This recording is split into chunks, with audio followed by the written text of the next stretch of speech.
Preparing lean meat. Now, I get usually goulash at the grocery store in either 500, 600 or 400 grams. Now, I put this in. If I get it directly from the grocery store and I don't get it out of the freezer, this has the advantage that it already is unfrozen. Now, I put all of this into one big pot. I previously had a smaller pot, but obviously then you cannot make a meal prep kind of like this here, which is then for a couple of days. I will maybe have 2 of these meals then in the freezer and the rest, no, 2 of these meals in the fridge and the rest in the freezer. So this is beef as well as pork, and the rest was pork, or actually not, I think it was kind of mixed. So the next step is then, so this is all already kind of lean, but if I cook this meat, then the fat will get out of the meat additionally. So by getting rid of the, or basically you then have the option to consume the fat or not, but the cooking process makes the lean more, makes the meat more lean, and this has the advantage that it could be potentially even leaner. Now, if I get mincemeat, usually this is quite fat. Now, the big advantage also of this here is that I basically now already have all of the ingredients in terms of the ingredients themselves in the pot. So I only need water, which I then usually just add with the tap water, as well as salt. Then the other advantage of this is that I only need kind of 2 steps. The first step is preparing all of it and putting it in. Then I turn on the heat, and then I additionally need to stir it every now and then. As a next step, I usually add 2 different spice mixes, as well as 1 additional spice that is salt. So in here I have lots of different spices. This could be curry, this could be paprika. So there are 2 different kinds of paprika, the one that is spicy, the one that is more on the sweet side. Then, well, lots of other things. Also cinnamon in order to blunt blood sugar response. There seems to be some evidence. So the other one is a soup spice that is without sugar. Often soup spices have glucose added, and therefore, well, I have only this. So this is additionally salt. I usually find that I have too little salt in there afterwards, and so I, in recent time, have began to add more salt. There is also salt in here, but not that much, because otherwise I would. The habit of me using this is with a certain amount of salt, and so if I change this, then I will oversalt some meals. So now I turn this on. I usually turn it on till 9. So this is the maximum heat. And then after around 10 minutes, when everything has warmed up or began to cook, then I turn it down to 5.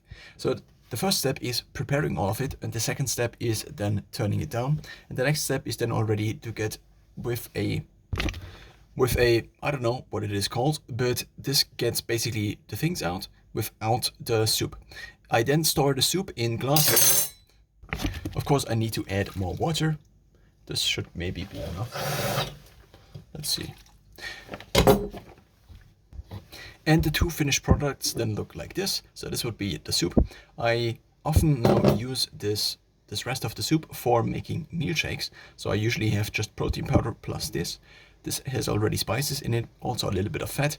This might be so if I take protein powder and I add a little bit of fat, then it's still kind of on the ketogenic side or on the low carb side. And if I don't add any carbs, then it's basically just protein with fat. And this is then what one portion looks like. This was with poultry. I think this was mostly chicken breast, which I had in here.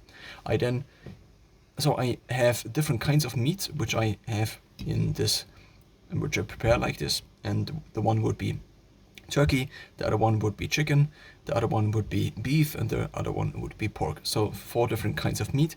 I also additionally have tuna, but I don't prepare tuna in there. The one other thing I prepare as a pot like this is normal fish, which I then also usually put in here. But I find that normal fish has, in terms of satiety, not that much to offer, and I have to buy lots of fish, so it's maybe I should have it more, but the problem is that I have to store the fish somehow, and I don't use all of the pack of fish because it seems to be the case that if I have 1 pack of fish, which I don't know, it's 1 kilogram or 2 kilograms, that's too much for me. So I tend to not eat that much fish because I already have that much tuna, and the tuna is already cooked. So I usually rely on these 4 different kinds of meats. Now, couple of upsides and a couple of downsides. First, downsides. This is a lot of packaging material, and you then need to get this out additionally, which is also a time cost. You also need to open this up, and then you need to kind of, if you want to separate the waste, you need to kind of tear this up, and often not tear, but tear this up, and often it does not work quite as easily. So as you can see, this here also did not go off very nicely. Now, of course, it's a lot of meat, and I have been vegetarian for 6.5 years, but I eventually decided that I would no longer be vegetarian, for mostly the reason that I think it is quite hard to emulate a nutritional profile that is close to something that is with meat. Meat doesn't have any carbs. Whenever I otherwise consume protein, this could be plant protein, and I do have a plant protein powder, which I also use on a kind of daily basis as of still now, but there are just not that many options. Of course, whey protein is also without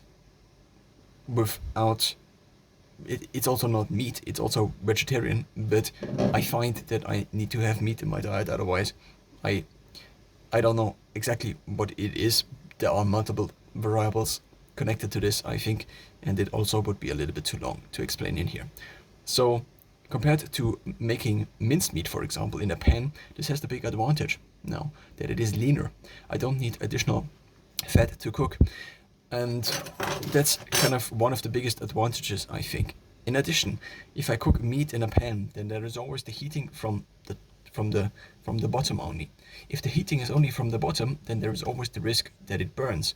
Now, if you want to prepare it faster, then you might have a higher level of the plate, but then, well, you have the problem that you need to be there, and this here is kind of a automatic thing. I wait until it is basically cooking, and then I turn it down to 5, and then I let it cook for, I don't know, 30 to 60 minutes, and then I usually let it soak, especially for the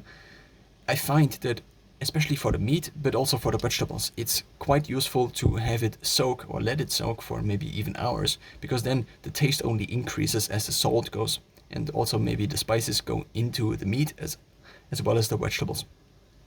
And so this seems to be, I think, the most time-saving way to make meat still. I have tried just relying on meal shakes in the last couple of months and weeks, but this usually eventually leads to me making something again in terms of cooking. Now, I also took a look at multiple other solutions which potentially would offer something like this just without me cooking it, but I just didn't find something that was very useful and also adhere to my standards of, well, being somewhat healthy and having not additional sugar or something like this in it. And that's mostly it. Oh, I forgot one ingredient. I usually pour in vinegar because this seems to be a taste that I like. So usually just a little bit. This is just a normal vinegar.